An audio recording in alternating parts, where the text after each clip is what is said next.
Okay, so let's start off with the module. So storage and databases. So in this module, we're going to learn about storage database types. Yeah, no worries. We will make it a day. We'll have a good chat sometime. And the database types and the specific use cases and what are their benefits. So let's dive in.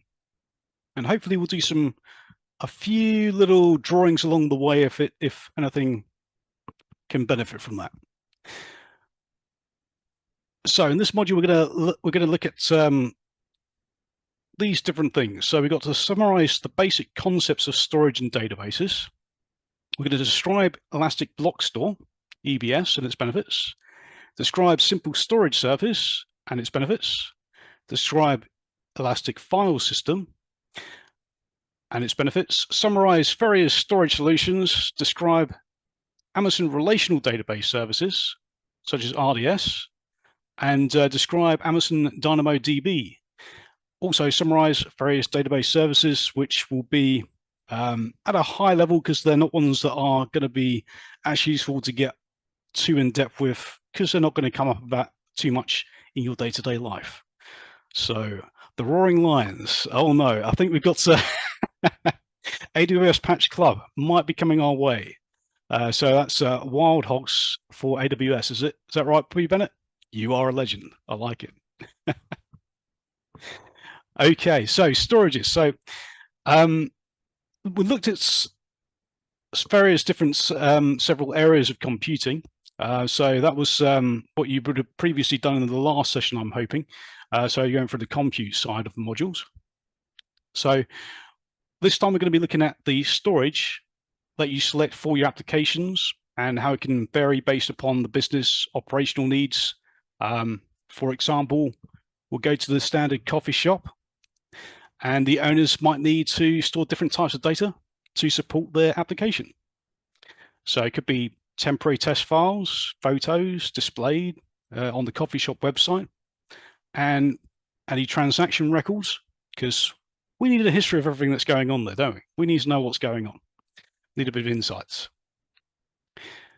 So this module, we're going to explore 3 types of storage. First one is block storage. Second one's object storage, and the third one is file storage.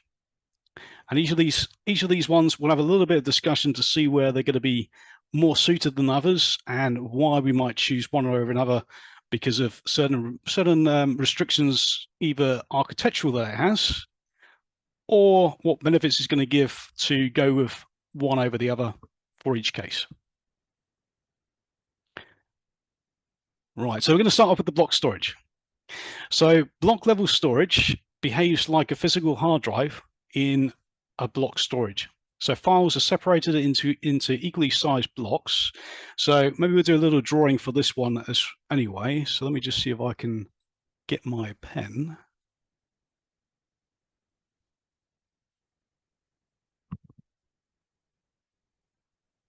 And we'll draw, so say that's the hard drive. We've got all the blocks.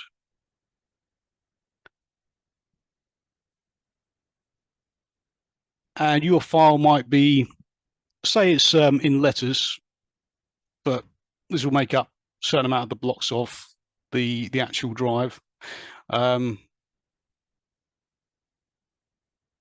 Andy.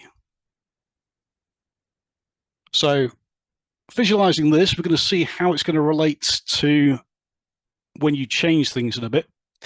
So it's separated into these blocks. So when a file in a block storage is modified, only the pieces that are changed are actually updated. So if we changed that to from Andy to, I don't know what I'll change it to now. Let's go for annoy. So we changed one letter. So the only one that will be changed is this one. So it won't have to rewrite the others when you actually Mandy. Okay, Reza. I can't put an extra M there because I haven't got a block for it. But yeah, we could have added one as well. So it could be that's going to be our blocks. and we added one and we also changed one. So the only two blocks that would have actually needed to be written were these ones. That one have been rewrite. So rewrite here. And this one would be added. So it'll just be written.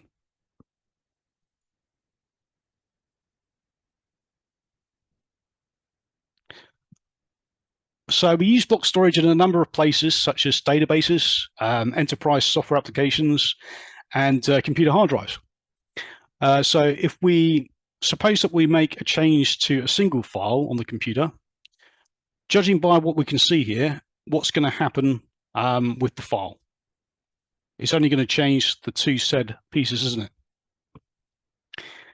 So only the blocks that are the files that are updated or changed or made, as in added, are going to be the ones that are going to be actually changed. So you can use block storage for applications that run on EC2s. So one type of block storage that you can use with Amazon EC2 is instance store. Is the original, sorry, Maria, let me just read that a second. Is the original version saved before some of the blocks were changed? When we're talking about, so are you talking about if it saves the original so that you can go back to the original after it's saved? Is that what you're asking? Yeah. As in, yeah, versioning is yeah, that's in S3 though, so that's a bit of a different one because that's object based. Whereas we're talking about the block based, so you would generally you could make a snapshot before, but it's not something that you would do via, yeah, it wouldn't be something that you would make a save before you would change it because you're changing things a lot of the time. So it's changing quite frequently in this case.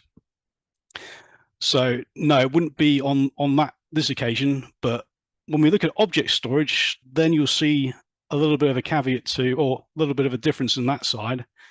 And also incremental backups, which is a part of this module. So we will get to that, and then it will make a bit of a sense where there can be some things that happen like that, but not what you're describing with that though. Does that make sense, Maria? Yeah. Yep, no problem. No, but we will get to the incremental backup side, and then you can see where there's a sort of that kind of thing happening with a backup scenario.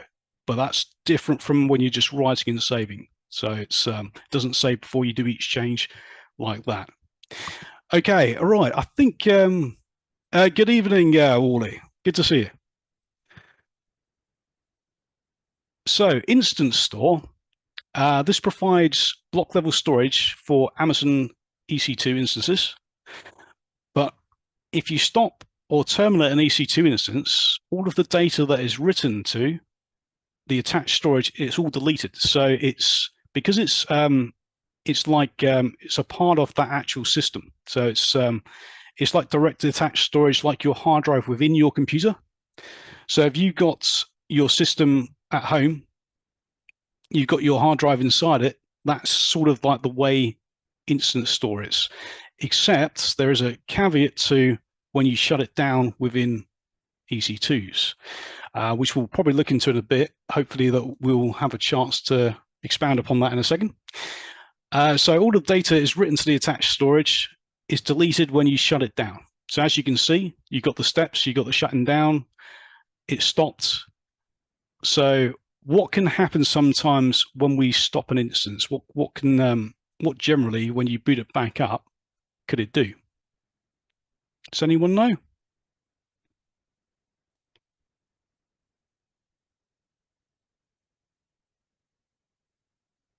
We lose everything. Yeah, but why do we lose everything? What can?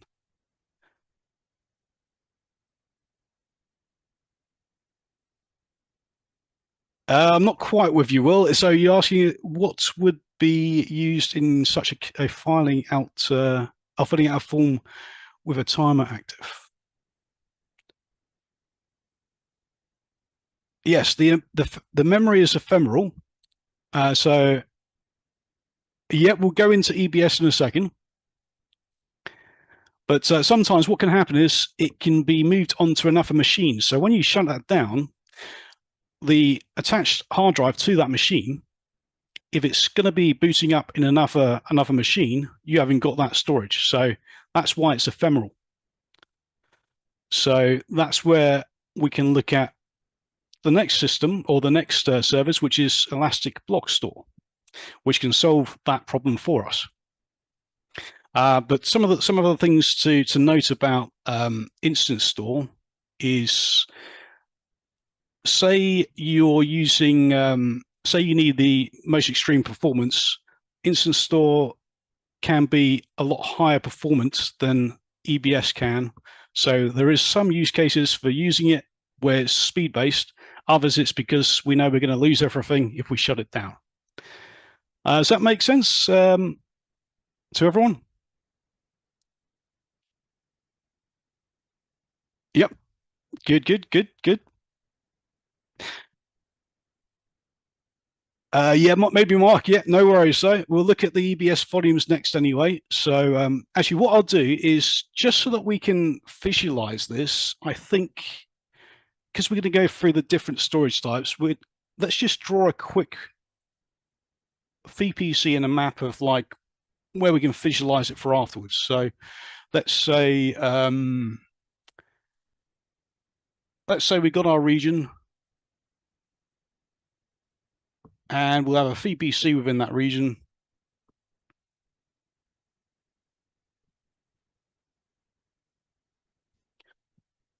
And let's make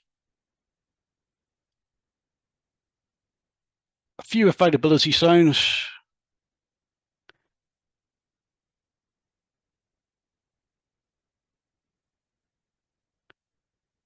And excuse my drawings, I know it's not the best. I'll try harder next time.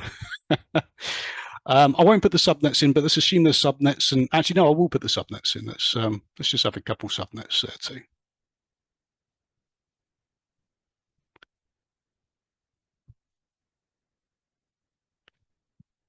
So we got our EC2. So from what we just learned about Instance Store, what would we be looking at for, say, these two instances? Where would they be?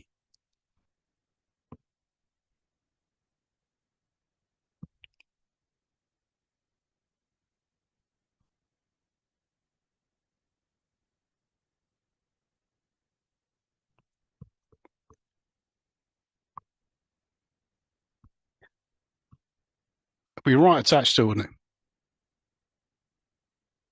Yeah, with the EC2s themselves. So there's our Instance Store.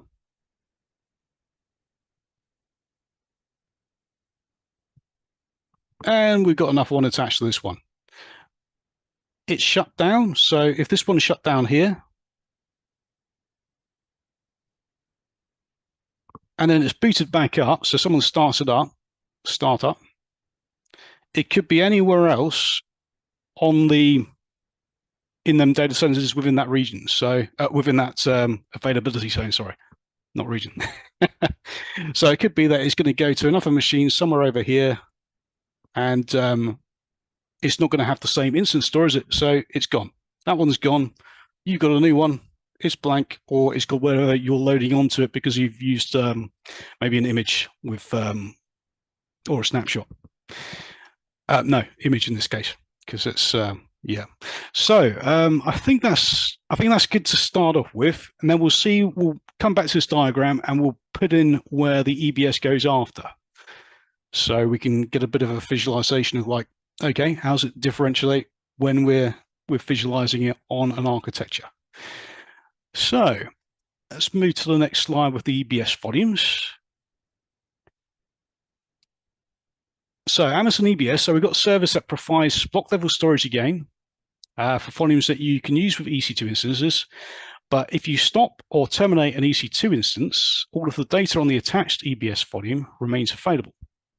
So we can create our EBS volumes and define different configurations for the size we want, the type we want, and then provision it. So after you create the EBS volume, it can then either be attached to your EC2, or you can actually make them at the same time as when you make your EC2s or when you set them up. And because the EBS volumes are intended for data that needs to persist, it's important to back up the data when you need to. So if you know you're going to have that data backed up because it's something you don't want to lose, then make sure you've got backups that you're making in place. And we'll have a look at incremental backups in a bit for that, because that can come into quite a good visual perspective on some things too. So going back to, actually, let me just show you, because I've got my console loaded up. So yeah, when we create an EC2, you should have the option to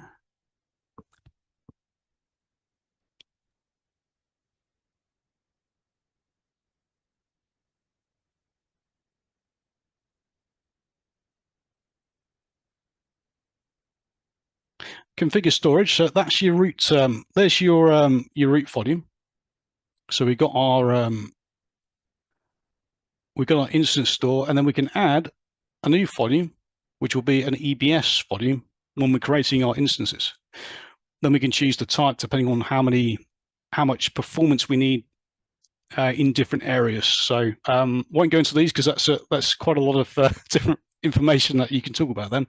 But then you can obviously talk about the size. Actually, we go into the advanced section, then you can see where it was talking about IOPS and encryption, things like that. So, but you can also specify to delete it on termination if you want, but that's an option. So by default, it persists, which is what we want if we want to continue to use that data. We don't want it deleted, but we can override that there as well. Okay, I'm going to cancel that because I do not want to be charged, because I think I'm running out of my free tier on this account. I haven't checked when I actually created it, but I will check that at some point. So if we look to our diagram, so where is the where would EBS volumes go in this? Anyone tell me?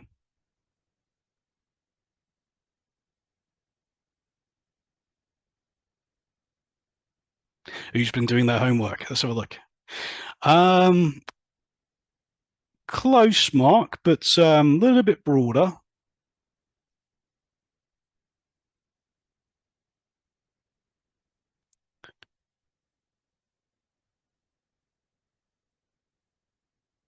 A little bit less broad, Martin. Yeah, that's right, Liam. Yep, Liam and Matty have got it. So EBS volumes would be in the availability zone. So let's call that an EBS volume.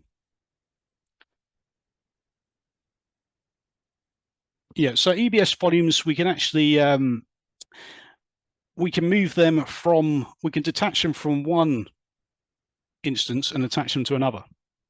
So, looks like Lovely's answering someone else's question there. Let me just oh,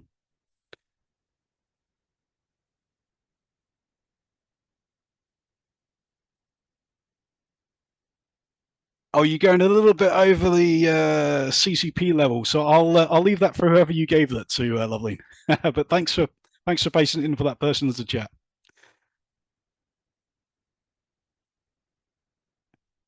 So when we I can't really demonstrate this with without making some things, but you can make your EBS volumes separate from your actual EC2s. So when you create them, you just choose the availability zone here. So if it's only in the availability zone that you're actually choosing to make it, does that mean it's not what does that mean to you if you can see it's only availability zone based? And we can detach our EBS volumes, we can move them to another instance.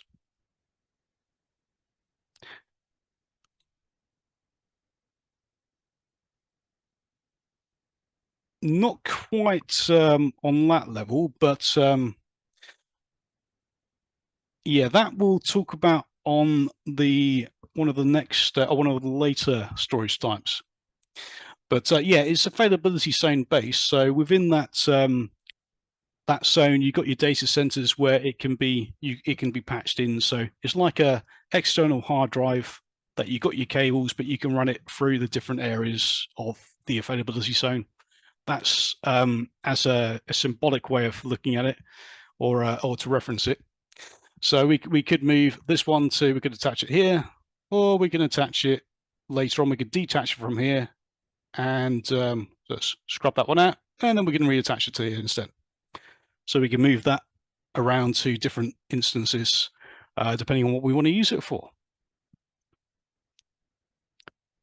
Right, I think I'll move on to the next slide. I think that was, does that make sense to everyone?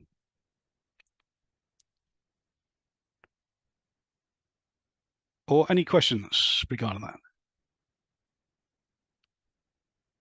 Yep, all good, all good. Okay. Yes, hang on. Okay, well, I'll hang on.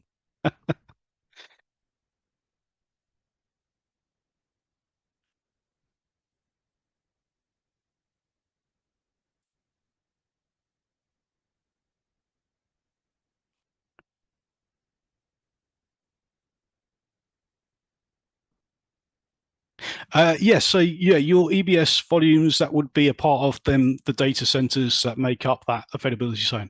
Yeah. Yeah, so it's basically the networking to give you access to them, but it's, yeah, it'll be going through that. And yeah, I'll have to check how many times it's stored, but yeah, there is yeah, there is some more information on that that I could check just to double check the information is correct that I'm giving you, but I don't want to say it unless it's yeah, without checking that one. Actually, let me just quickly check now on what I'm saying for that, because but yeah, it would be in the data centers. That's correct. Yeah.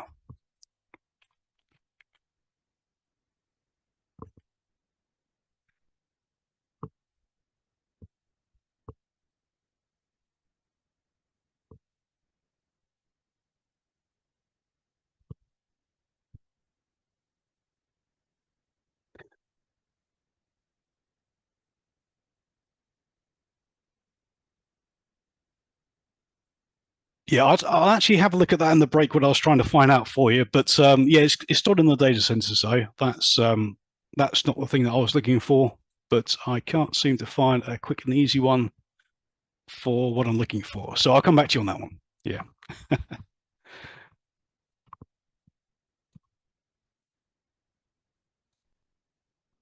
Okay. Yep. So because EBS values are intended for data that needs to persist, it's important to back up the data. So you can take what's called incremental backups. Does this end in AC backed up? Well, we're going to look at our backups now. So yeah, this might answer the question you're meaning, Reza. So with incremental backups, what we got is EBS snapshots. So that's what we call them when we make a backup of our EBS volumes. It's called a snapshot. And then no problem, Reza, no problem. So an EBS snapshot is an incremental backup. So that means that the first backup taken of the volume, it copies the, oh, I've still got that up on the screen. Sorry, I didn't realize. Yep, there we go. You can see that, could you? So your first backup, it backs up all the data. So we got, oops, I'm not turning too well with my pen here. There we go. Right, so we've got our first time when we do a backup, so a snapshot, it's going to back up all of the data that's a part of that, what was currently there on that EBS volume.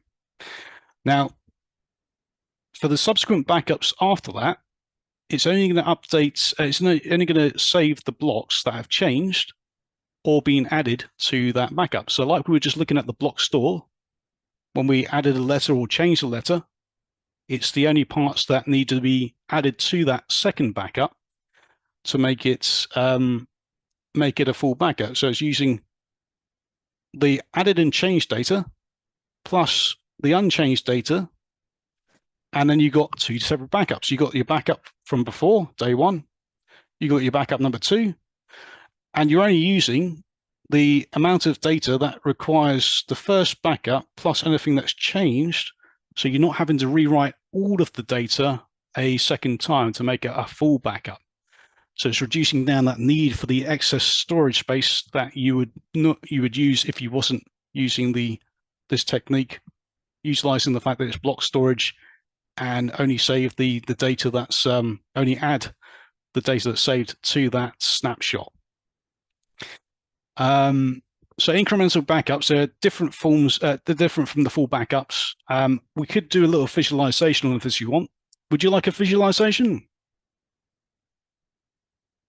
Yeah, it's quicker as well because you're only actually saving what's changed. So there's not as much to actually do. Yeah, we'll do a visualization then. Okay, let's do a quick drawing for this one. So I'm going to bring up a new paint actually because I think that one's pretty much full.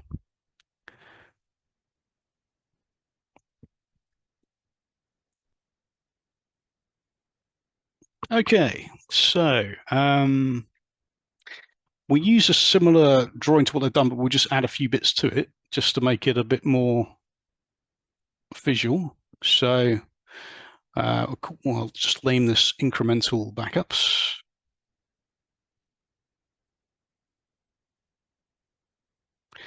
And we will draw the,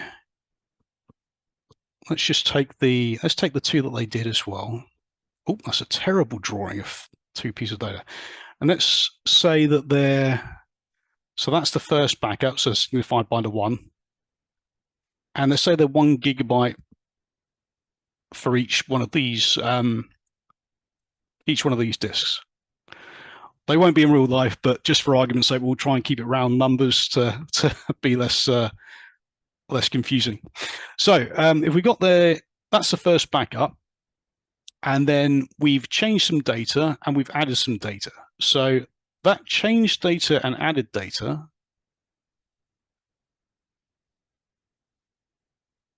so that's still the same ones that hasn't changed. This is the unchanged data. And then we got on top, we've got our second snapshot we took the day after maybe. So snapshot number 2. And the extra data rounded up to another gigabyte as well, because there was extra data plus some changed data that rounded up to make about a gigabyte. So now we've got, instead of having to save this backup as 2 gig and this backup as 3 gig, totaling, how much have we got there? We got 5 GB. So instead of having to have a whole 5 GB of storage used up for these 2 backups, doing them separately, all we need to do is save the actual file, the original blocks that were already there. That will stay as is for that backup, for backup 1. Plus, for the backup 2, it's going to have anything that's changed or been added to it, to addition. So them 2 backups will only make up 3 GB. Thus saving us 2 gigabytes of storage there. But the third day, I think it added added another 2 disks. So it added another. We're going by the gigabytes again. It was going to be another. Oops, that's a terrible circle there.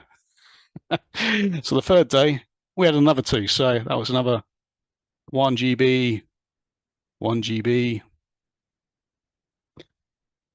So now we got 1, 2, 3, 4, 5 on the last day, the third day. We got another 1, 2, 3 on that day, and another 1, 2 on that day. So we got, how many is that altogether now? That's 5 plus 3 plus 2. So that's 10 gigabytes. But all we really need is the changed data again, plus the originals before, or the 2 previous versions. So it's going to take up actually 5 gigabytes. More artwork, Jamie, yeah? You like the artwork. Does that make sense to everyone from doing that, from the description there? So we got our 2 gigabytes, that's equivalent to that. And if I did do a second one in between, I would have done the 2 to the 3, so that it was, and these 2. So it's only the changed data being the third set, the purples up here. Have I confused anyone, or was that illustration okay? Less space, save money. Yes, Jamie, exactly. Any questions?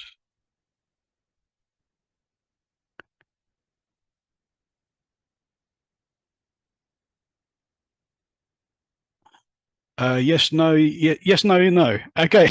Sorry, Sam. I was trying to work out the YN. I take it was supposed to be a no. I understand now. Yep. Confused backups myself. And now a lot clearer. Okay, that's good. Thank you, Maria. Thanks for the feedback. You wanting a slice of Victoria sponge cake, Martin? um, I do like cake, so yeah, I'll go with that. That's a Victoria sponge. We've made different layers that we stored from the previous days. There's some very old cake there though, so we've got to be a bit careful with that one. But I'll take that on board. Okay, let's move on to the next slide then. What we time wise? Yeah, I've got a knack for going way over time, so I'll try and speed up a little bit. So, what are the differences between Instant Store and Amazon EBS volumes? So, from what we've just learned, give me some feedback. What do you know about the differences between Instant Stores and EBS volumes?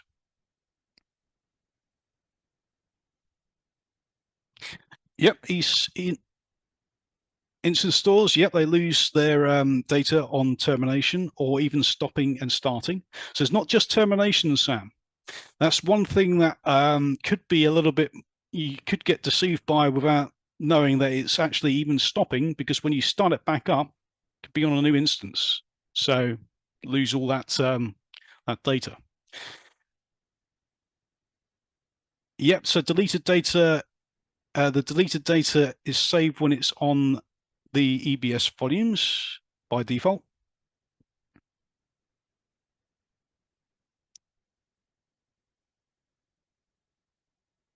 Yeah, instance gets dumped on stopping. Yep, yep.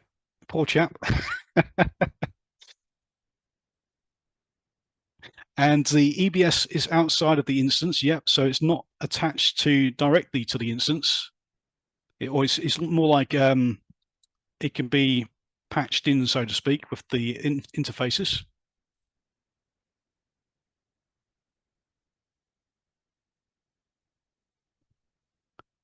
Yep, I think that's good. That's very good. And from the diagram, what happens if we got an instance over here? What would happen with the EBS volume that is located here?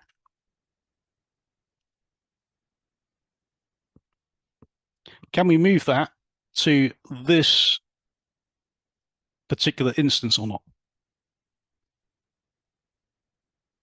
Can we? Why not, Daniel?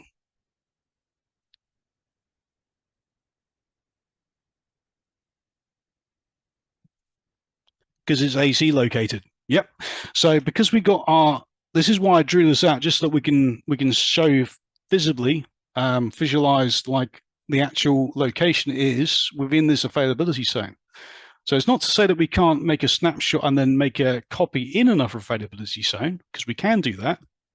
But where it's located at the moment, it's only in this AC. So the only ones you can connect to is here, or here, or here, because we've only got 3 other EC2s. But within the availability zone, that's where we can attach that to. If we have another one in a different availability zone, we've got a problem. So we'll have to look at that. But there's another service that solves that dilemma as well.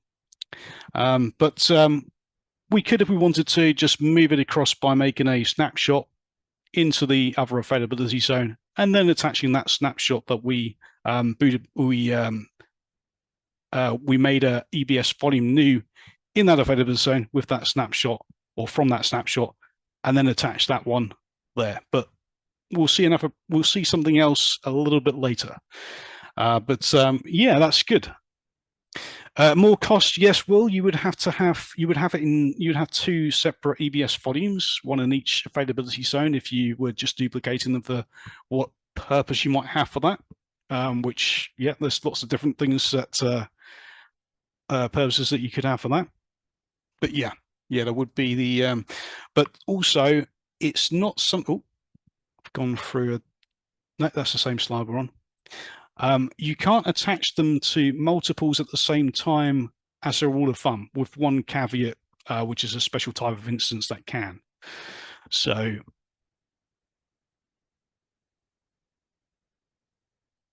the egress, I think within zones, I'd have to check that, Jamie, but I think within zones, because it's within the same region, it might be included, but that's something I'll have to check. Let me just make a note of that to check in the break.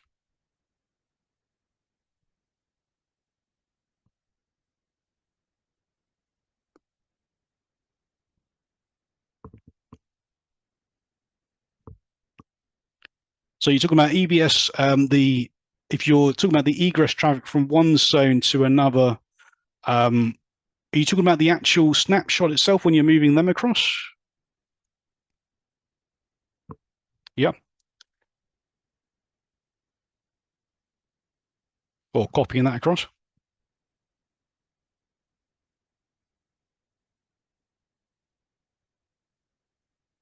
Okay, that's all right. I'll come back to you on that one. I'll have to check that for myself. Okay, so instance stores, and so let's have a little knowledge check. So, oh, Martin, have you got some information for us? Snapshots can be used to instantiate multiple new volumes. Yeah, and move across availability zones. So when a new volume is created, you may choose to create it based on the existing EBS snapshot. Yeah, I'm talking about the cost side. So I think it's free between. Oh yeah, so yeah, between zones, no, but the creation of a snapshot would cost you. Yeah, because you're going to create a new EBS volume. You got 2 volumes in. So yeah, the wizard has spoken. Danny the wizard is here. Okay, so let's go back to the instance. So thank you, Danny, and thank you, Jamie, for the extra Martin, sorry, the extra information there. So instance stores, they're ideal for the temporary storage.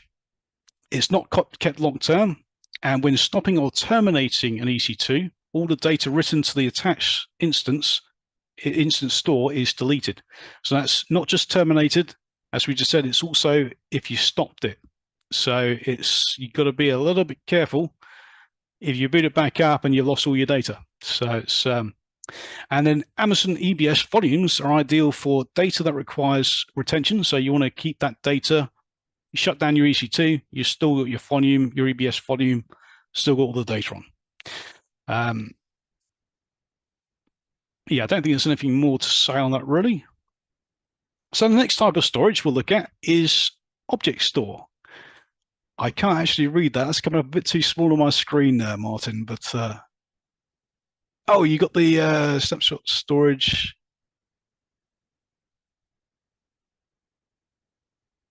Oh, the restore price for standard is free, and archive 3 cents per gigabyte of data retrieved. So the retrieval fee for an archived EBS snapshot. So it depends whether you stored it in standard or you've archived it, it looks like. Oh, thank you for that information, Matty. Much appreciated. So now we're going to look at object storage.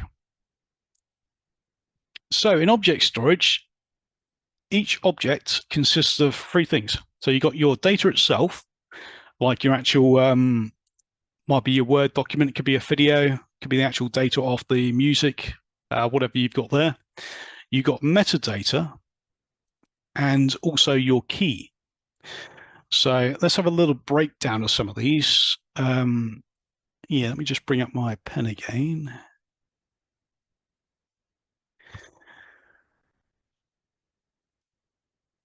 So what's we've got, the data is pretty self-explanatory. The object, the actual key can be either say we've got, actually, no, let's visualize this in S3 bucket. Yeah. Yeah, this is S3 buckets, Will. Yep, that's correct.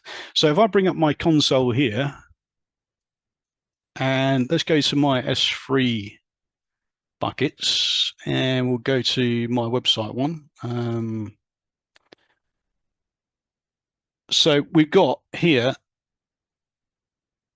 actually I haven't got any. Oh yeah, we've got a folder. So where you got your prefixes, so the start, that is included within the actual, that's a part of the key. So it's something to really bear in mind when you're thinking about objects. The key for one that's in the base of the file structure, or base of the object storage, sorry, that would just be the actual name itself. So about.css. So that's the key. But where you got files within or objects within the prefixes, which is like the simulated folders that we saw, we click on that, and then we can see the other. So in this case, the key for this one wouldn't just be the name of it. It would be the name plus the prefix before it. So it will be, if we got walkthroughs / and then the name of the actual file, the object.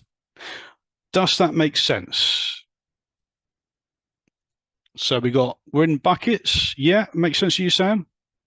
We got buckets. The name of our bucket is where it's being stored, but the actual key itself is the prefix, which is the folder, the simulated folder within it, plus the object's name. That is your whole key within that.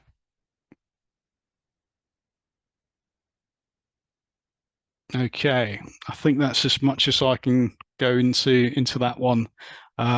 Is everyone understand that, or has anyone got any questions about that?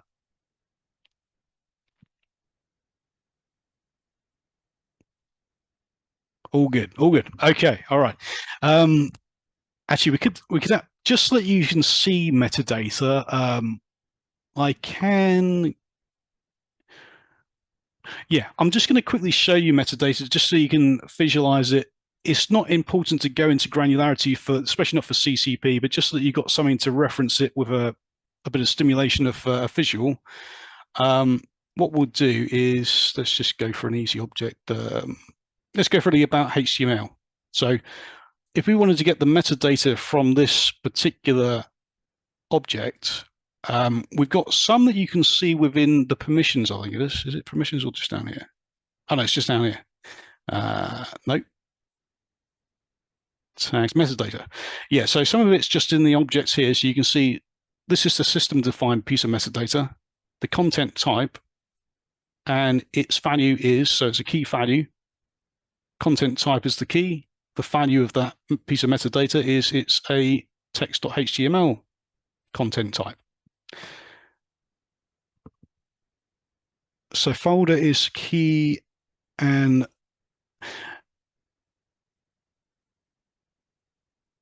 yeah, it's all a part of the actual key itself. So if you think of the folder, it's called a prefix, but it makes up the actual full key when you look at the whole, the prefix and the actual name of the object within it.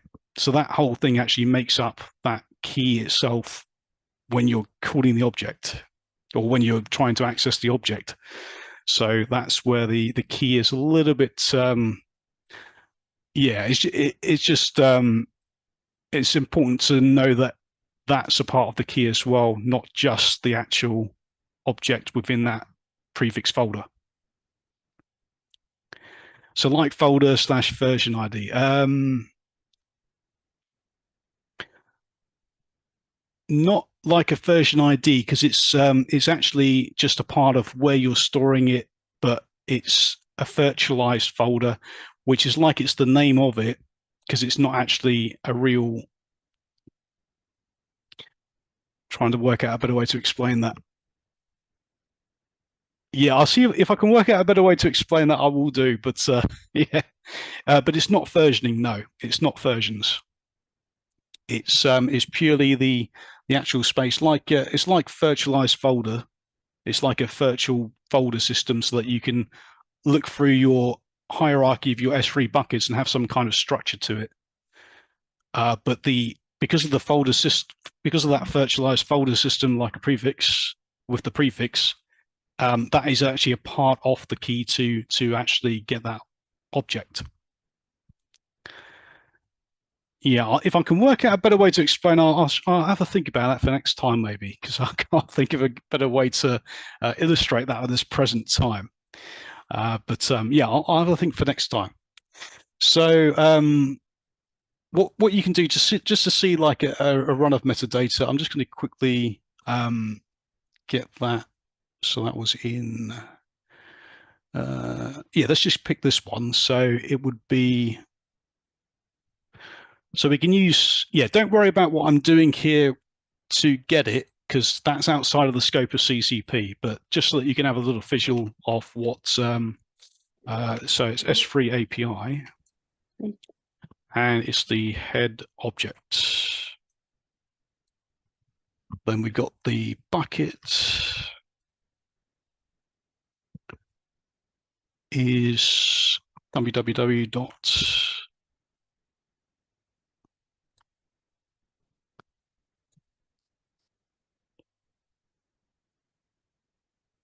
and then it's the path, is it? No, key. Yeah. Yeah. So this is our key that we're using to access it. So if this is actually a good illustration to actually make that make sense, actually. So this is good. So if I use the key and then say I wanted to get to that one, okay, let's say we're just going for the one that's just inside the actual bucket that is called about first. So this, we're just getting the metadata about that. It is case sensitive, so about.html, and that's the metadata. So this is just to show you what the metadata would look like if you were to actually see it. So it's got, don't worry about the stuff you don't understand about this, just stick with the stuff you do. So last modified, when it was last modified, date and time, content length, so how many characters are within that particular text file, because it's a text HTML file, the content type, which we saw in the metadata, text HTML, and you got the server-side encryption that is set by is the 256. Data about data, Giorgio. Yeah, a little bit of metadata about your object in this case. But now, say we wanted to call the one that's within that prefix. So we go back, we can go down. Hopefully this, I don't know if I'm going too deep for a Monday night. I might be. So let's go for images. So that's the images folder or prefix. Dream within dream stuff. No, it's brilliant. Is it? You might be more advanced than everyone, like, because everyone's at different levels. But thanks for the feedback, Will. So we got our. Let's see if I can find a small named file. Image.png. There we go. Right. So for that one, it's within the prefix of our images. Like, we've made a virtual images folder, and then it's called, what was it, image.png? Yeah, I think it was image.png. So let me just, I'm just going to go up and then just change that to, rather than just, so the key now is, I need to put a / before it. I think I need to put a / before it. So images, and then / image.png. Hopefully that was the right file. No, I've typed it in wrong. What was it called? Image.png, so that part's right. Image.png. It's all lowercase.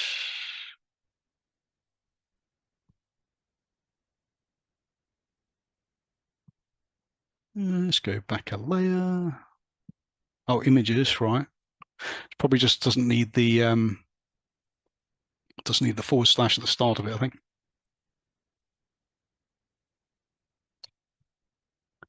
There we go. Yeah. So that is your key. That's the full key.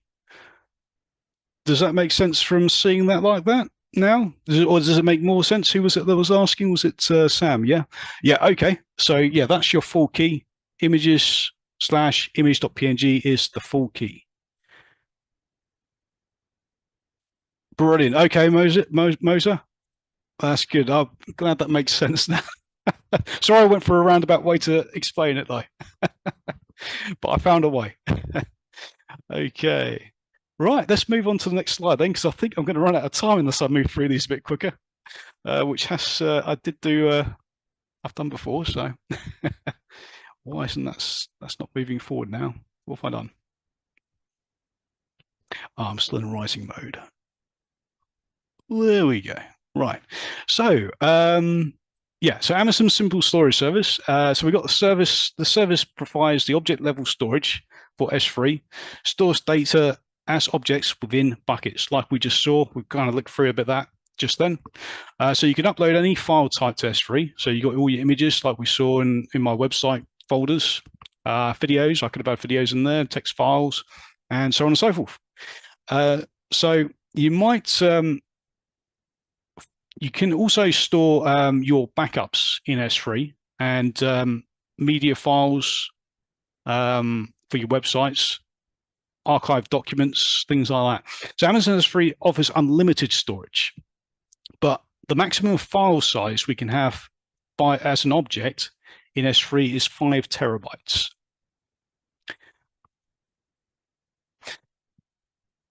When you upload a file to S3, you can set permissions to control who has the visibility of it, so who can actually see that, even the actual bucket themselves or the actual objects within, and who has access to them as well. So they can be separate. You can see it. You can see that there's named files, but you can't access it. So it's a little bit. Yeah, it is unlimited, Emma. Yeah, virtually unlimited. What did I say? Oh no, the 5 terabytes. That's the limit of a file. Yeah, the limit of a file size you can have as an object within it. So, or as yeah, the size for an object, the maximum is 5 terabytes, but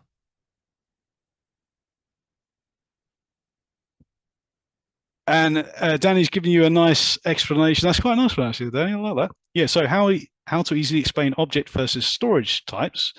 Object storage, Polaroid picture. You got the whole picture. If you need to change something, you need to take a completely new Polaroid picture. That's brilliant. But block storage, Lego bricks. Yeah. You can stack your bricks. I don't like that one. I'll just change that. I'll put that instead. I'm going to add a few more in. So yeah, that's a brilliant analogy. I like that. Very good. So how do file sizes even touch 5 terabytes? Well, you got, I mean, I don't know, 8K, 16K videos now, HDR, in their raw format could be very, very big. I mean, I deal in, my background is actually production level videos and animation. So I know when I've done some animations in their raw format, even at even at small like 1080p levels in raw, they're huge files. If I was doing a 16K movie at HDR raw, it's, yeah, you can easily mount up to quite a large file size for doing that. Yeah. So as Danny says, it's not necessarily going to be for them reasons, but yeah, it could be more the backup side, which is the most common use for that.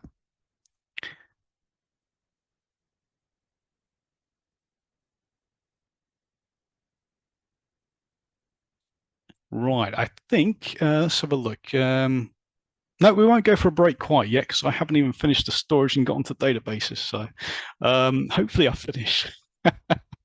So yep, let's have a look. So when you got your fine grained controls for visibility into who can see the files, who can see the objects, sorry, and who can access them objects. And you can also use S3 versioning, which tracks the changes to an object over time. So let's do a quick, I don't know if I should do any more drawings at this rate, but so we got an object called cat. It's not working. Why is my pen not working? I don't know if I've lost my, let's move to my backup pen. Got two charged up. No, that's something different. It's a sign. No more drawing.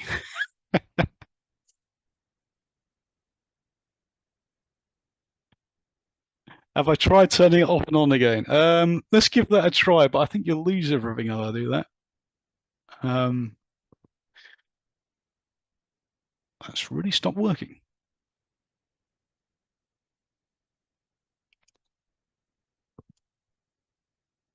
Okay, no more drawing today. I'll see you on the break, actually. I'll see if I can get my tablet working while we're on break. So next, we're going to look at Amazon AWS storage classes for Amazon S3. So the things that will make it so you choose between the storage classes is how often you plan to retrieve your data and how available you need your data to be retrieved. So the speed in which you can get it back. So you might need it always needs to be instant, or you've got a bit of time where it doesn't matter if it takes a few hours. But how often you plan to retrieve it is going to be reflecting the cost. So we're going to look at a few of them different things to assess within a different business scenarios what you might choose to place your objects into one storage class than another. So S3 standard. So S3 standard it provides the high availability for your objects. So it makes it a good choice for a wide range of use cases like websites, content distribution. So you want many people to be reading from it frequently, all the time. You might be having depending on how much traffic you get into your website, you're going to want that to always be able to be pulled from because you want everyone to be able to see your website all the time. So you've also got it's the highest cost out of the different storage classes that are on offer because it's immediately available at high. You don't have to. It's just it's most expensive because it's got a high availability, so it's got that 11 nines of availability. So you won't lose your data because it's replicated across multiple times. And I think that's probably about it for that I can say. So we'll go into the infrequent access. So say you don't need something to be accessed that frequently. So you might want to choose to look at infrequent access. So if it's only going to be like pulled every once a month or something. So rarely accessed, you still want to ensure that when the person wants them, it can be instantly retrieved. Then, oh, sorry, Danny, I think that's just coming to me. I don't know if he was trying to send that to everyone. 11 nines of durability. Yes, sorry. Yeah, durability is 11 nines, not availability. Thank you for correcting me, Danny. That's good. What I just said, the availability is how available it is. Durability is how often you're going to lose a file. So that's like 1 in a billion years or something ridiculous, some ridiculous amount of time. It's not billion, but it's a number of years that is going to mean that you don't ever have to worry. Put it that way. And the availability is your uptime of how much it might be not available for throughout the year, which is 99.99 availability. So you've only got 0.01 unavailability that could be. So Liam's saying it's one file every 10 million years is the actual number, is it? Okay, yeah. I just know it's so many years that I don't even think about it because it's not even worth worrying about, is it? 10 million years. Probably won't be here by then. The world won't be here. Well, no, hopefully it will. But we'll that's another topic. Yeah, I'm not going to go there. Right. So it's 9 o'clock. I'm going to try and finish. Is everyone okay if we go a little bit longer on the storage just to get through the storage parts so that I can actually reach databases at least? Yeah.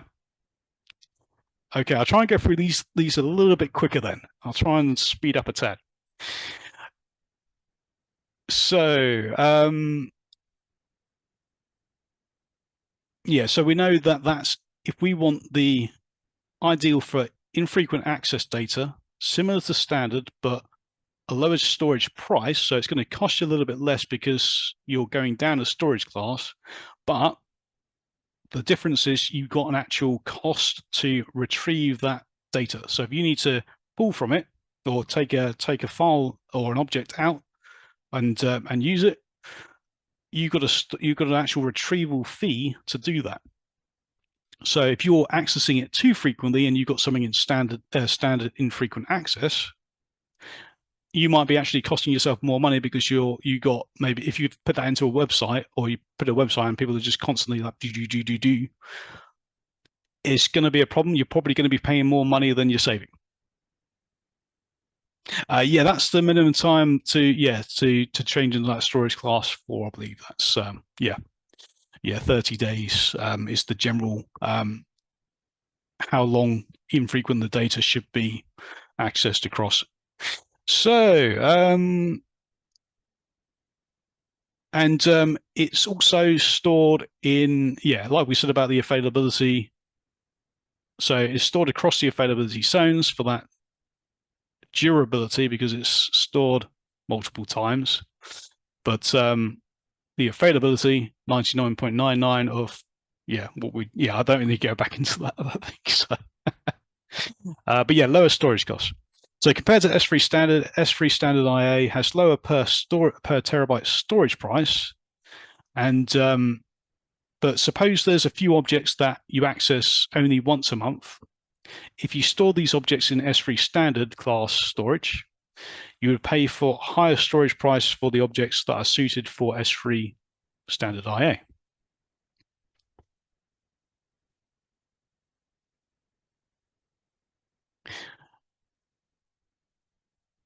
I think I've covered most of that already, so I think I'm going to move forward to standard infrequent access. So we got standard infrequent access. Standard S3 one zone infrequent access, which is where the durability is going to go down. And we can see why, because why do you think it's going to go down? Did someone mention coffee? Charlie mentioned coffee. I think that's my cue. Okay, Charlie, I'm just going to do the last storage class here on this particular slide, and then we'll look at coffee. It's my show. Oh, okay. So S3 one zone IA. Why is what happens if it's in one zone? So generally, S3 is across the zones. What if it's in one zone? What are we going to get?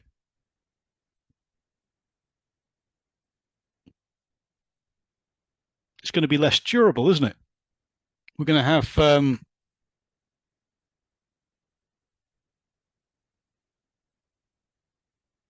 if we're only storing it once, it's going to be, if that particular where it's stored goes down, the one zone, then we've lost our data. If it's stored across zones, you got that durability.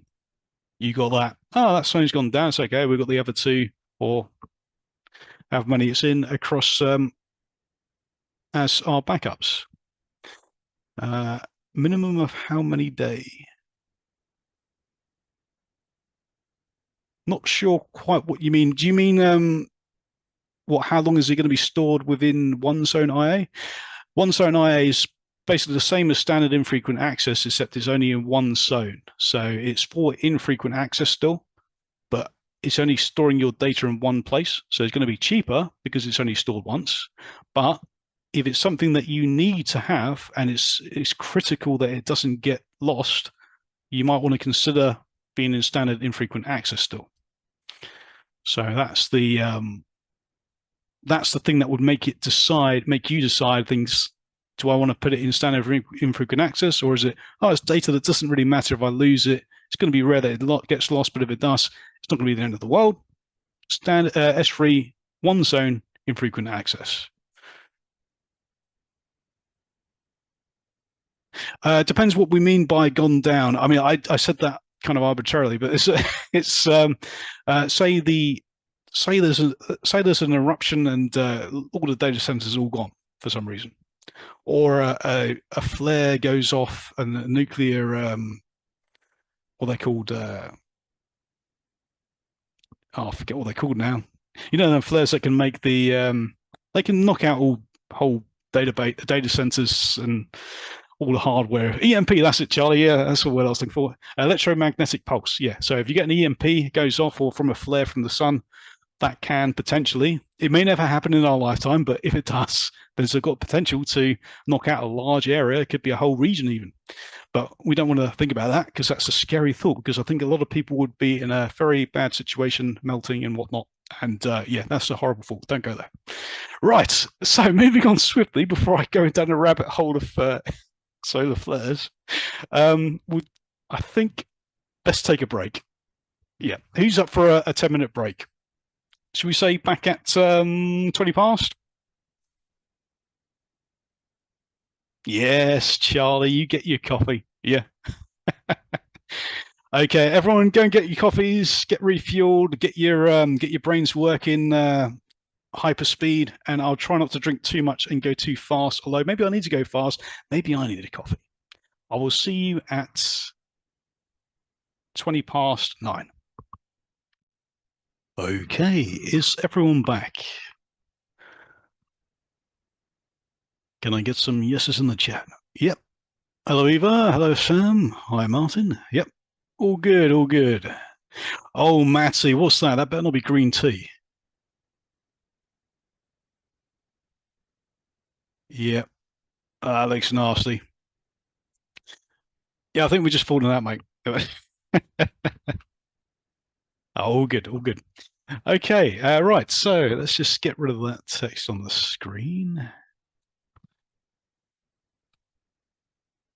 And I've got the drawing back up, so we have a pen. Not that we're going to be using right now. But it did just require the unplug and plug back in. So who suggested I do that? Because it's the IT way, isn't it? We just unplug and plug back in and it's up and running again. Right, so next we're going to look at that was Jamie, was it? Yeah. Thank you, Jamie. Yeah. Okay, so we're going to look at the next storage classes. So first one we're going to look at is actually more of a process of putting it into this storage class. So it's the intelligent tiering.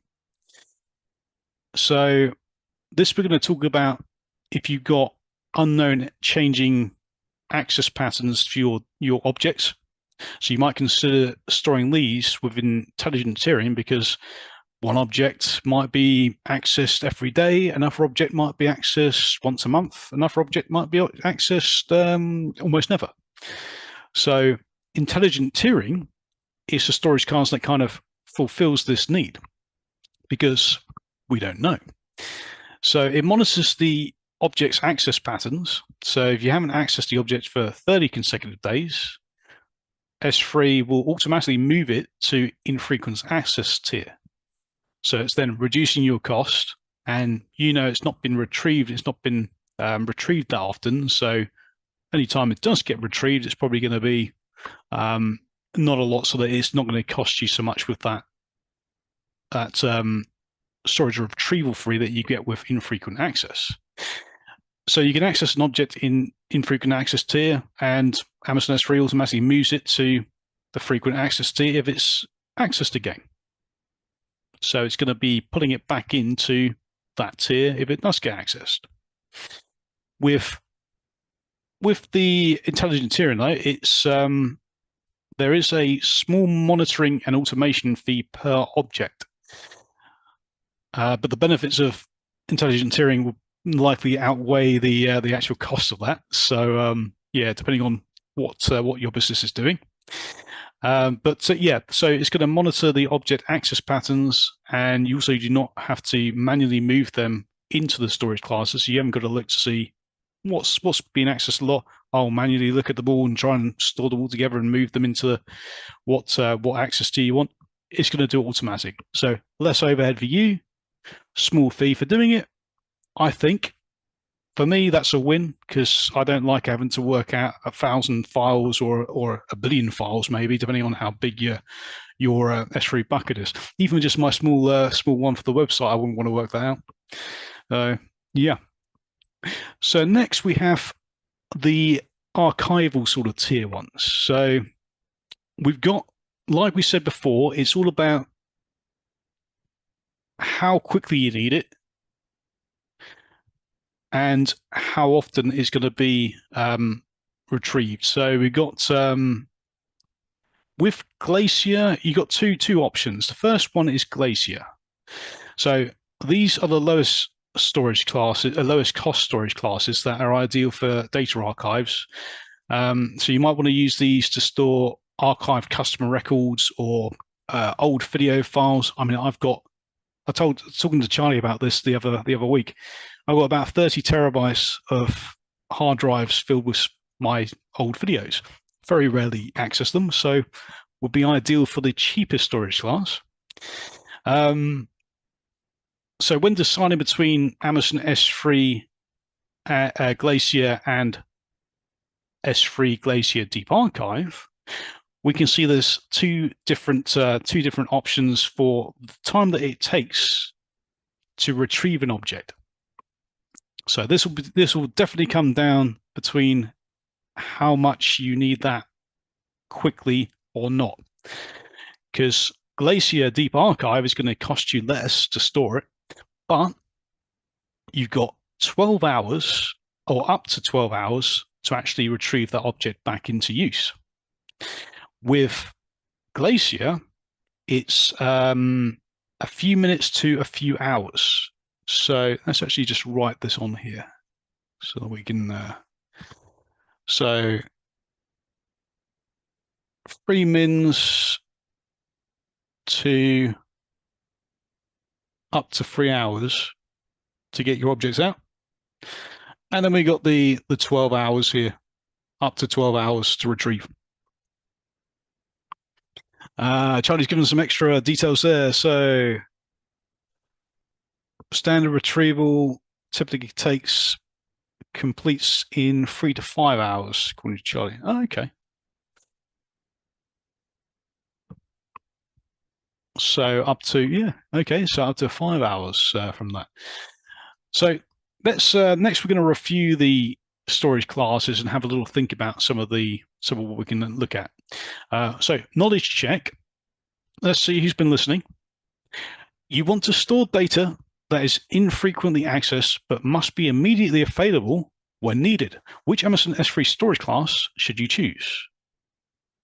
S3 Intelligent Tiering, S3 Deep Glacier Deep Archive, S3 Standard IA, or S3 Glacier? I think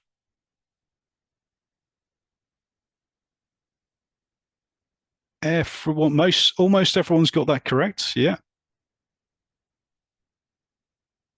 Okay, so we're looking at, let's just highlight a couple words there. So we're talking about infrequently accessed, but immediately available.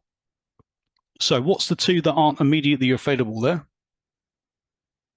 Type into chat if you know which ones aren't immediately available. B and D, yes, B and D, yep. That's good, Jake and Esther. So that's why these two wouldn't be the answer for that. If it's always infrequently accessed, it's not like it's intermittent or it's going to have unknown queries. That would be why the intelligent tiering wouldn't be necessary, because that's more if you don't know the access patterns. But we know from the question it's infrequently accessed because they've specified it. So that's why it's pointing us towards the standard IA. And well done to all them people. Right, next. Okay, there we go. All right, well, I don't know if I'm going to get through the storage part of this tonight. A little bit embarrassing, but hopefully it's still good. So suppose that your company has a large amount of data needing access by many users or applications, all simultaneously wanting to access that. So we got this might be like we've got users accessing maybe on servers, or the servers themselves accessing the data, applications, clients using the application to then access all of that same file system that we want to have by all of them different sources. Quality equals quantity. Yeah, thank you, lovely. Okay, so in file storage, we've got multiple clients, such as we've got users, you've got servers, so on. They can access the data that is stored in a shared file folders.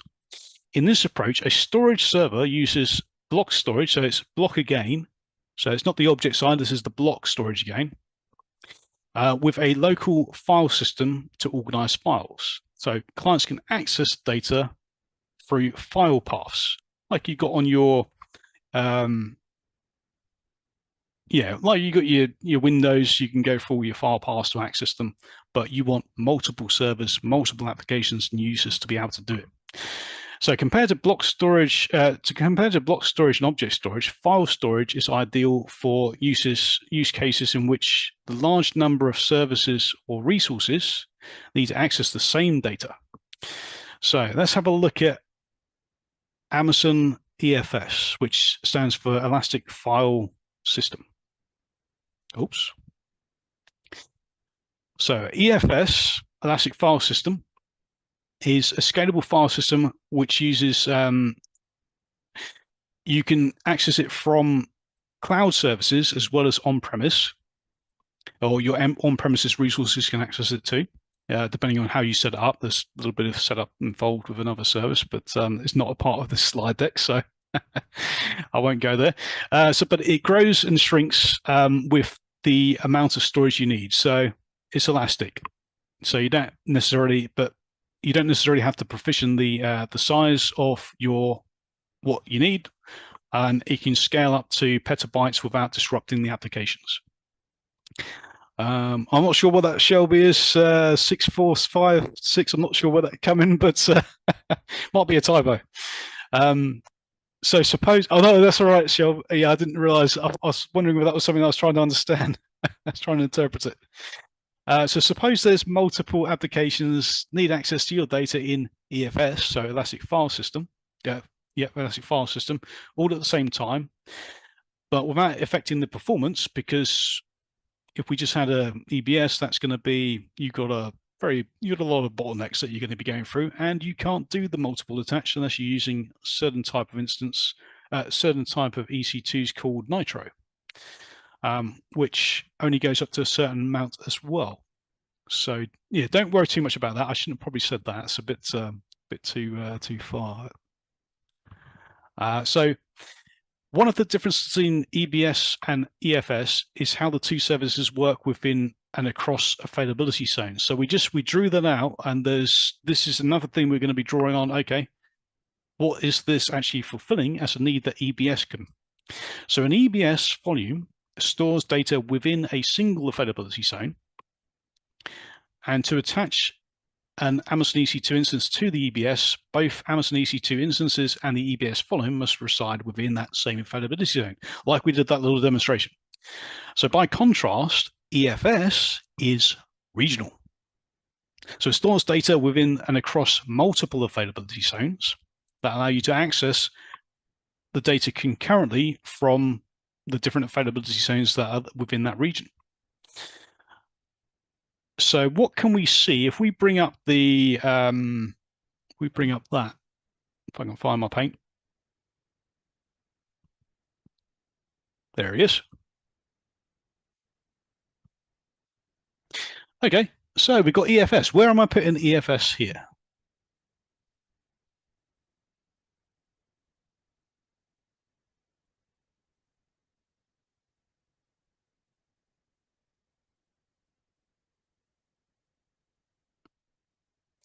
In the region, yeah. So the check, you still have to put it in the VPC, but yeah, because it would be a VPC, and then you got your VPC, more specific than the region itself. It's regional service, so it's within the region, but it'll still be within the VPC. But yeah, no, it's regional. So yeah, so we'll put our EFS system. So we're going to put this so it's going to be okay. EFS. So here's our EFS Elastic File System, and which EC2s can access it out of these? All of them. Exactly. Yes. Well, yeah, that's right. Well, yep, Jamie. Yep, all of them, Raj. All of them, Mohammed. So it's kind of solving the one of the issues of like, okay, how do we get all of our data to be accessed via multiple systems? And also, it can be accessed by your on-prem with a little bit of other setup. So here's our on-premise. Yeah, won't go into the details of that, but just architecturally for a bit of understanding, you can use Direct Connect to access your EFS system. And yeah, so you got access on premise as well for it. And we're finally up to databases, and I've only got 25 minutes left, but I might overshoot a little bit tonight. I'll see. Right. So we're going to look at databases and learn the different types of databases, and we'll look at this is the coffee shop example, I believe. Like was yes, yeah. So this is a coffee shop example. Let's dive in. So this coffee shop has been ordering several new products from its distributors.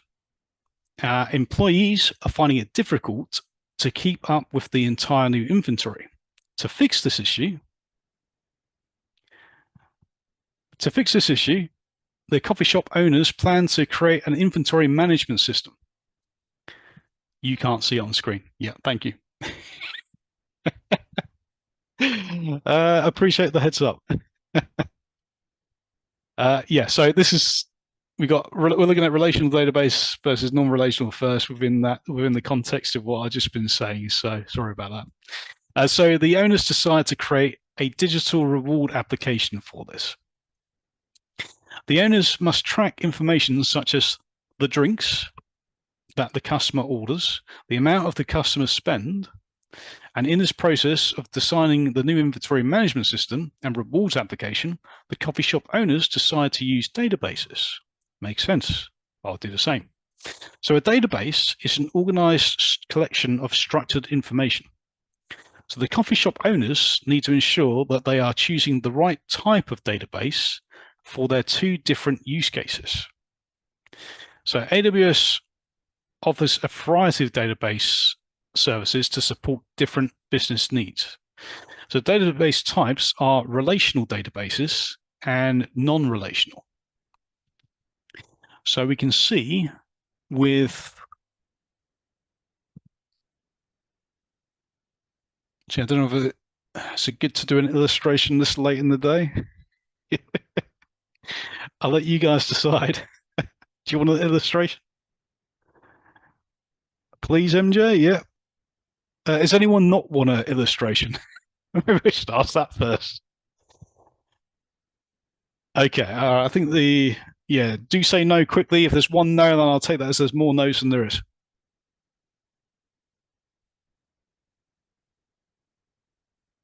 Okay, it's just because relational databases can help to kind of visualize a bit about like it's made up of normally multiple tables. It's a little bit deep for CCP though. Charlie, Danny, what do you think? Should I do it? No. Parts. Okay, all right. Yeah, okay. I'll keep this one a bit. Yeah, let's keep it simple. Yeah. Are you joking? Yeah, let's keep this one on a fair level and not go too deep. Right. So so we can see within that we got a key value on the non-relational side. So that's a key value pair, but the value will be made up of different attributes.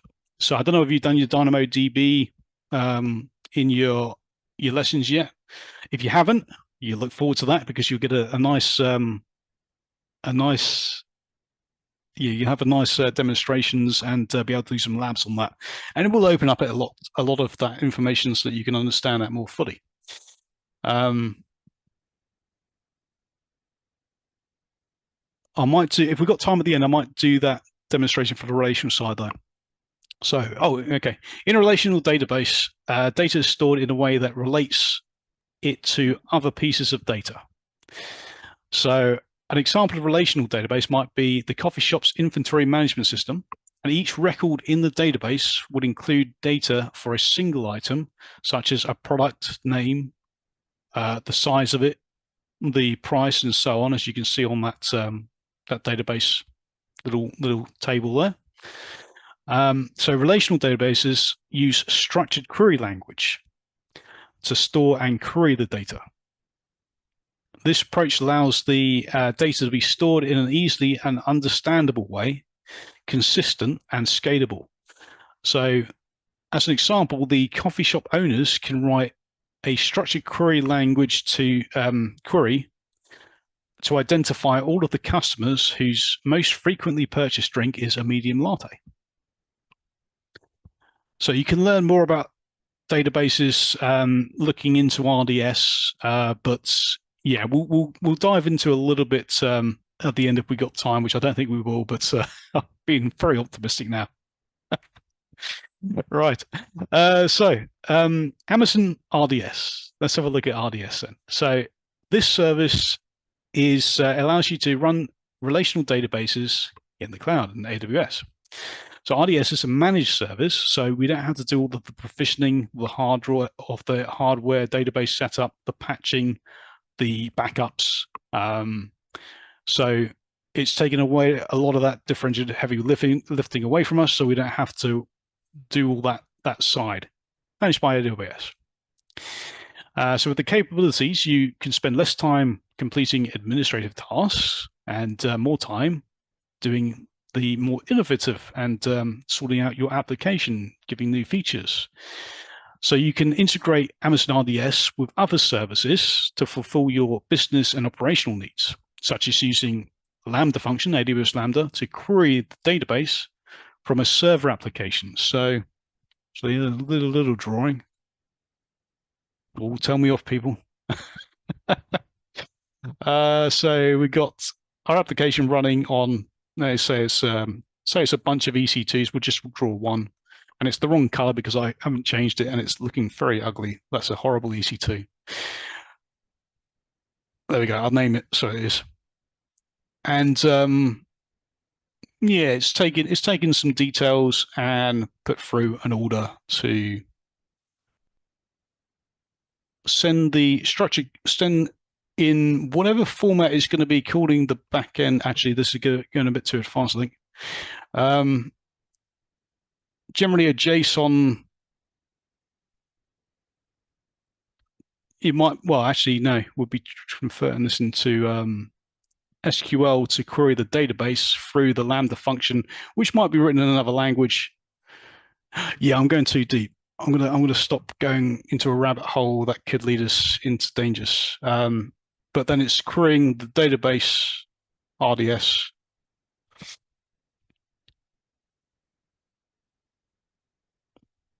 Yeah, that's going to be a bit too much. Yeah, I'm gonna stop that now.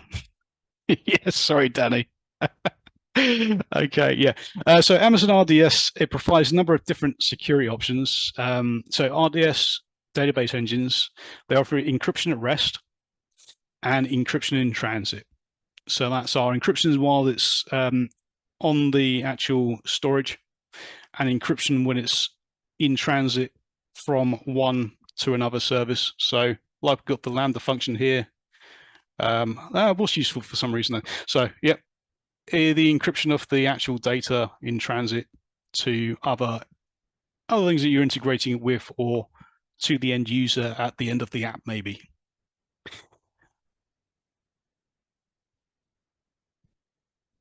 Can we use Lambda to create RDS databases automatically? You probably could, because you can just allow access and then set it up with the APIs to do it. But yeah, I'm not sure what use cases there will be for that. But yes, but potentially, yeah. Yeah, I wouldn't say it's necessarily a recommended thing, but Yeah, you don't want someone using your Lambda function to create lots of databases or make some accidents. But if it's done in the correct way, and yeah, I'd say it's probably not a common use case. But yeah, okay. So RDS has the different offerings. So you've got different engines with it that you can use within RDS, because Amazon RDS is relational database service. It's not that each of these are individual, it's the engines that you can run on them. So we've got different memory, performance, input outputs, and the databases include the following on the screen. So we've got Amazon Aurora, which is a little bit different to the rest, but we'll go into that in a bit. PostgreSQL, MySQL. So you got you got more the open source one, MySQL, MariaDB, Oracle Database, and Microsoft SQL Server. Yes, Jamie, money is definitely one of them, especially with Aurora. It's costs a lot more. So, speaking of Aurora, that's where we're going to enter first. So, Aurora is your enterprise class relational database. So, it's compatible with, but the compatibility is MySQL and PostgreSQL. So, it's specifically for them. You can't use the other engines on it. It's up to 5 times faster than MySQL database if you're looking at your on-prem. So it's up to 5 times faster for that side, running it on Aurora instead of other offerings like RDS or yeah, like RDS or on-prem, and up to 3 times faster than standard PostgreSQL databases. So Amazon Aurora helps to reduce your database costs by reducing unnecessary input-output operations, but it ensures that your database resources remain reliable and available. And this is because it replicates 6 copies. So I'm just trying to read that Matty's put in chat because it's a little bit small.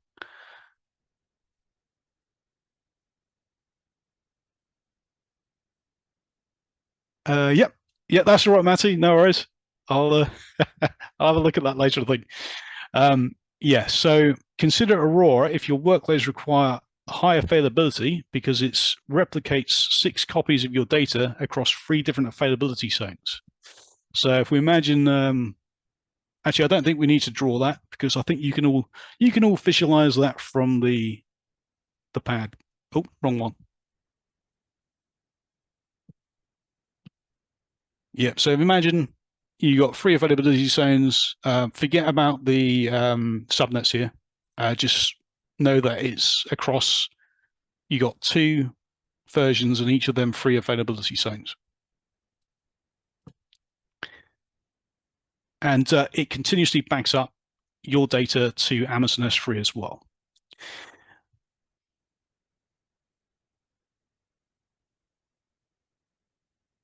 So discussion. Actually, was there no, we won't go to that yet. So discussion. One of the employees at the coffee shop has an idea for the new inventory management system. So they believe they should maintain data in a text file in Amazon S3. Do you agree with the suggestion? Why or why not? Give me some whys and why nots, people. Come on. Let's see. Why would we not or why would we do this?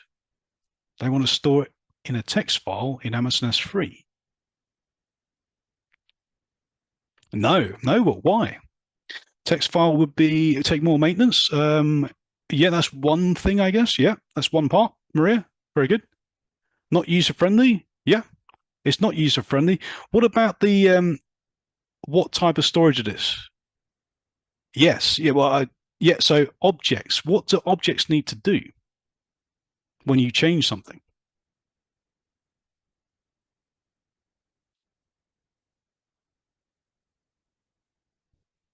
Not necessarily less secure, AJ, because you still got your controls over who can access, but um, yeah, it depends what. Yeah, it depends on the area of that. You'd have to overwrite each time the whole object of your database. Yeah, so that's a bit of an issue, isn't it? Especially if you've got a massive 2 terabyte database or a 5 terabyte one. It's going to be very problematic. Changed all of it. Yeah, the Polaroid thing. Yeah, Danny's mentioned the Polaroid again. I'm trying to go through. I'll try not to go through too many because there's a lot of answers to that, but it's good. Yeah, so I think we can assess that that is a bad idea, and the employee needs to come on one of our courses and understand about object storage versus block storage, and and even just putting in a file system that you can't easily integrate with, that's going to be a nightmare to try and integrate with the apps and things. In fact, impossible, to my understanding. So let's have a look at non-relational databases. So depending on your business needs, you might also consider storing data in a non-relational database. So in a non-relational database, you create tables. A table is a place where you can store and query that data, and sometimes referred to as a NoSQL, so no SQL database. So not only SQL language.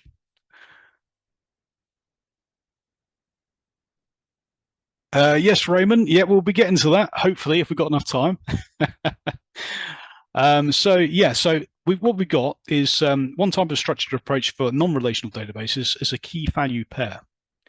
So as you can see on the screen, we've got our key, which is they've just given it as one, but that could be, the key could be whatever you're using as a key. It could be a unique number.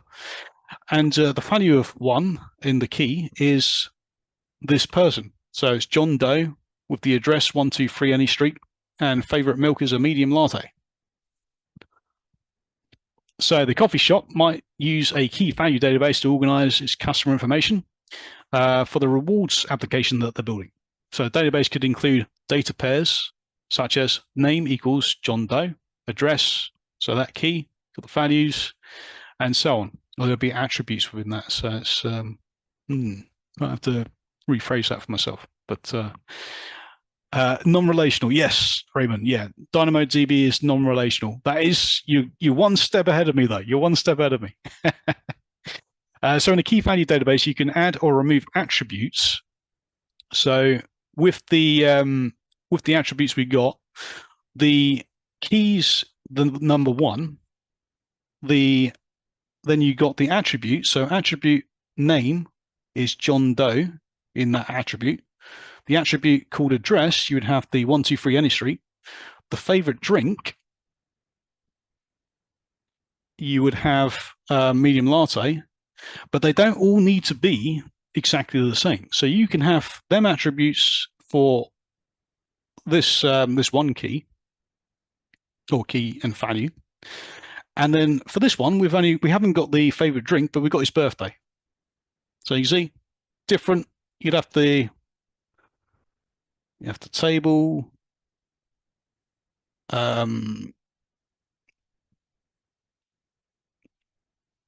Yeah, I think you can visualize that anyway, but all your attributes, name, address, favorite drink, and birthday.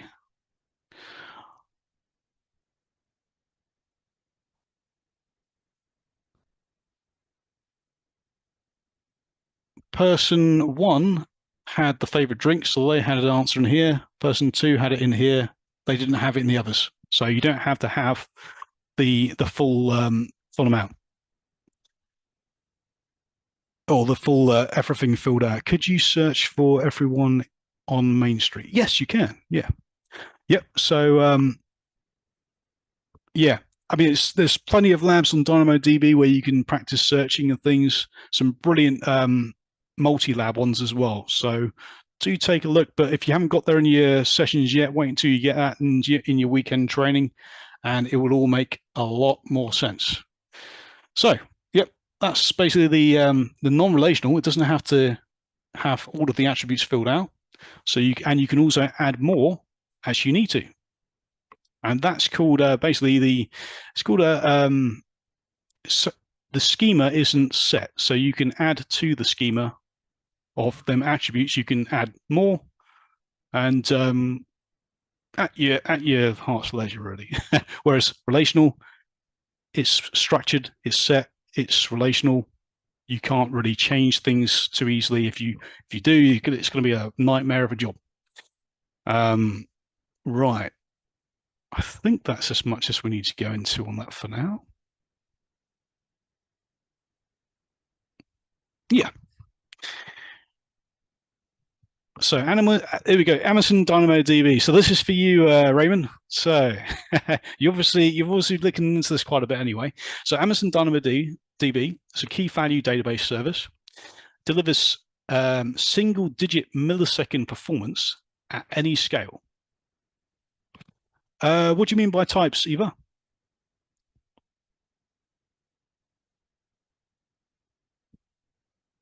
Types of DB. So you got your relational databases. So we've been looking at the RDS, we've been looking at Aurora, the engines that can run on top of RDS.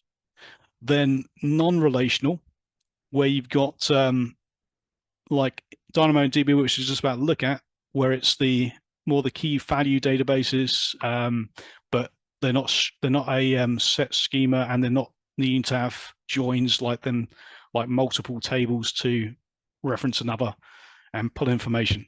That was one of the illustrations I was going to draw earlier, which would make this make a little bit more sense, but I think time-wise, I've got 5 minutes, so sorry, types of NRB. Non-relational databases.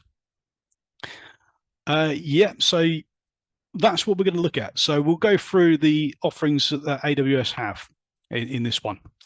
But yeah, no worries. Right, so yeah, DynamoDB is a serverless database. So that means that you don't have to provision or patch or manage the servers. You also do not have to install, maintain, or operate the software that's running on them. So as the size of your database shrinks and grows, DynamoDB can scale, automatically adjust for the changes in capacity, and maintain the consistent performance that you need. This makes it suitable for the use cases that require a high performance with scaling. For example, the coffee shop is adding new customers into its database every single day.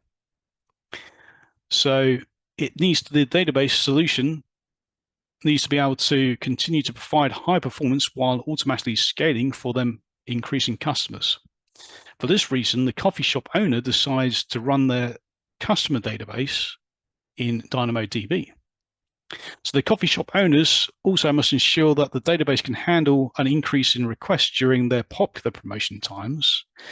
DynamoDB is a good choice for this because it can actually handle more than 10 trillion requests per day and supports a peak of more than 20 million per second. That's a lot of millions, Danny. It's got lots of workers. It can do a lot of it can do lots of requests. You're sending off little mini in here, little mini in there, little mini in there. It's getting it's doing all their requests all simultaneously, and it's 20 million requests per second. It can do at its peaks. So an example of DynamoDB's scaling capability is Amazon's Prime Day 2019. It lasted for 48 hours, and there was 7.11 trillion requests made to the DynamoDB API, which peaked at 45.4 million requests per second. Now that's a serious amount of, that's a serious amount. So what if you already had an existing database that you want to move into the cloud for both relational and non-relational databases? So there's a service called AWS Database Migration Service, AWS DMS. So we can actually shift them across. So we got the ability to migrate relational databases, non-relational databases, and other types of data stores. With Database Migration Service, you can move between a source database and a target database. The source and the target database can be of the same type or different types. But if you're using different types, there's another tool that you need. I think we're going to go into that. So during the migration, your source database remains operational, reducing downtime for any applications that rely on that database if it's on premise. Are you covering it on the Wednesday session, Danny? Okay, so it's going to be covered more on the Wednesday session. So yeah, you can keep your, so it's going to reduce downtime because your migration with the source database remains operational whilst you're doing that migration. So if you've got a MySQL database that is stored on premise and the EC2 instance or RDS, Amazon RDS, the MySQL database would be considered your source database. And using DMS, Database Migration Service, you can migrate your data to the target database on the cloud. Could be Aurora. So you want that extra, you want that enterprise scale maybe, because you need it because you realize that it's not cutting it on-prem, or it's not cutting it on your EC2, or not cutting it on RDS. So other use cases for DMS include development and test database migration. So you can test the application against production by migrating it onto another one, or having the same set. So you're using it on twos to see, okay, which is going to perform better. Database consolidation. So you might want to combine multiples. So you're going to be combining maybe two databases, aggregating the two together. Maybe it's a sister company and you're merging with your main company and creating one company with all the data. You sell the same stock, so it's going to have the similar things. You got continuous replication, so sending ongoing copies of your data to other target sources instead of doing a one-time migration. So you can keep on sending the continuous updates to the other sources continuously. And we've got scenarios now. So okay, quick questions. Scenario based. For each scenario, should you use RDS or Amazon DynamoDB? So scenario one, let's go for it. Storing data in a relational database. Which one would you choose, RDS or Amazon DynamoDB?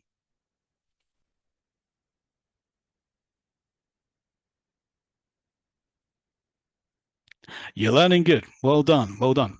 So number two, running a serverless database.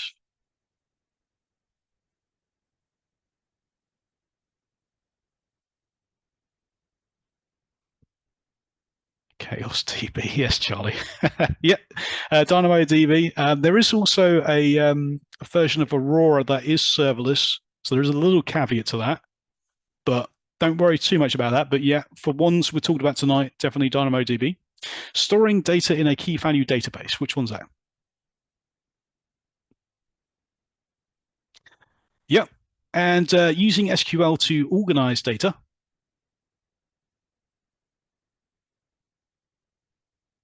You got this. Scaling up to 10 trillion requests per day.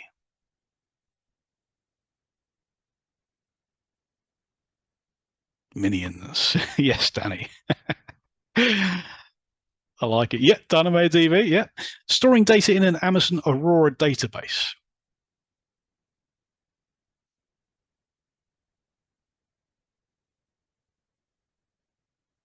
Yeah, you got it. Well done. And for the one of the caveats I was saying about, like, okay, if you're going from different database engines, so no, actually no, I won't, because it's probably a bit advanced for CCP level. I'm going to call it a night.